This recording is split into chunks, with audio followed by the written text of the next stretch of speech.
Okay, let's get right to the question. Hey, quick question. I broke my right femur pretty bad into 5 pieces. A year and a half back, I walk fine, but I find it very difficult to bring my strength and size up in my legs while squatting, unless I go super light. Uh, Basically, he wants to know what he can do to try and gain his size and strength back and what to avoid, because of his injury. So let me answer this question by pointing out that, as I pointed out in a recent video, new research shows that you can actually gain as much muscle size using lighter weight, as light as 30% of 1 rep max. That's like a warm-up weight, but you have to go to complete and utter total muscular failure, and you can't fool yourself about this. You have to experiment and find a weight where it starts to get hard on, let's say, the 20th rep, and go all the way to as much as 30 reps. Or whatever rep scheme it has to have a high amount of reps, at least 20 reps, because you have to basically build up these fatigue byproducts. It has to do with it gets a little complicated. It has to do with something called metabolic stress, which causes the byproducts of exercise or muscle fatigue, stimulates anabolic signals that cause the muscles to grow. And unfortunately, you have to do more reps for this to occur. You can also get it with using heavier weights, lower reps, like 90% of one rep done for, let's say, 6 to 8 reps. But in the case of this viewer, he can't use heavy weights. So what I would suggest is to do your exercise, for example, squats, using lightweight. Again, experiment. Choose a weight that it starts to get hard at about the 20th rep. Go to 30. Make sure it's failure. You don't need that many sets if you do it this way. I would say no more than 3 sets. And the second recommendation I would make is to avoid exercises that put excessive stress on the thigh. For example, I see people doing one-legged leg presses.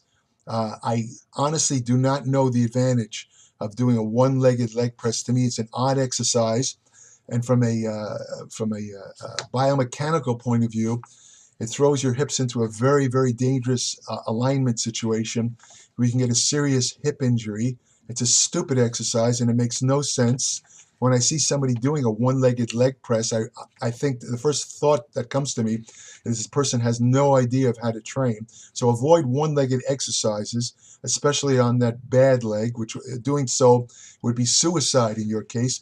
Avoid exercises like lunges, and also I would avoid exercises like hack squats, which kind of put a lot of excessive stress on the frontal thigh area, the same area where you broke your bones.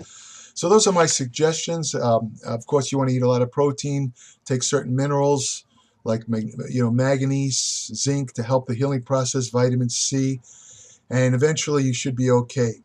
If anyone wants further information on nutrition, exercise science, anti-aging, fat loss techniques, hormonal therapy, supplements, subscribe to my Applied Metabolics newsletter at www.appliedmetabolics.com.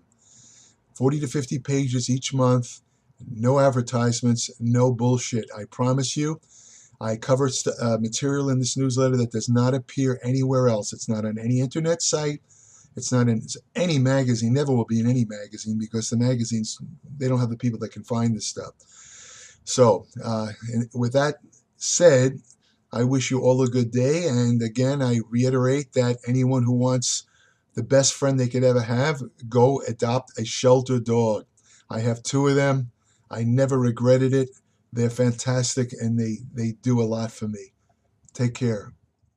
Is it okay to consume weight gainer supplements? Now, if you would have asked me this question maybe 20 years ago, I would have agreed with the other gym members. I would have said avoid weight gainers at all costs, because in those days they had very little protein. They consisted mostly of cheap carbohydrates. Most of the weight that you gained from those early weight gainers was actual body fat gain.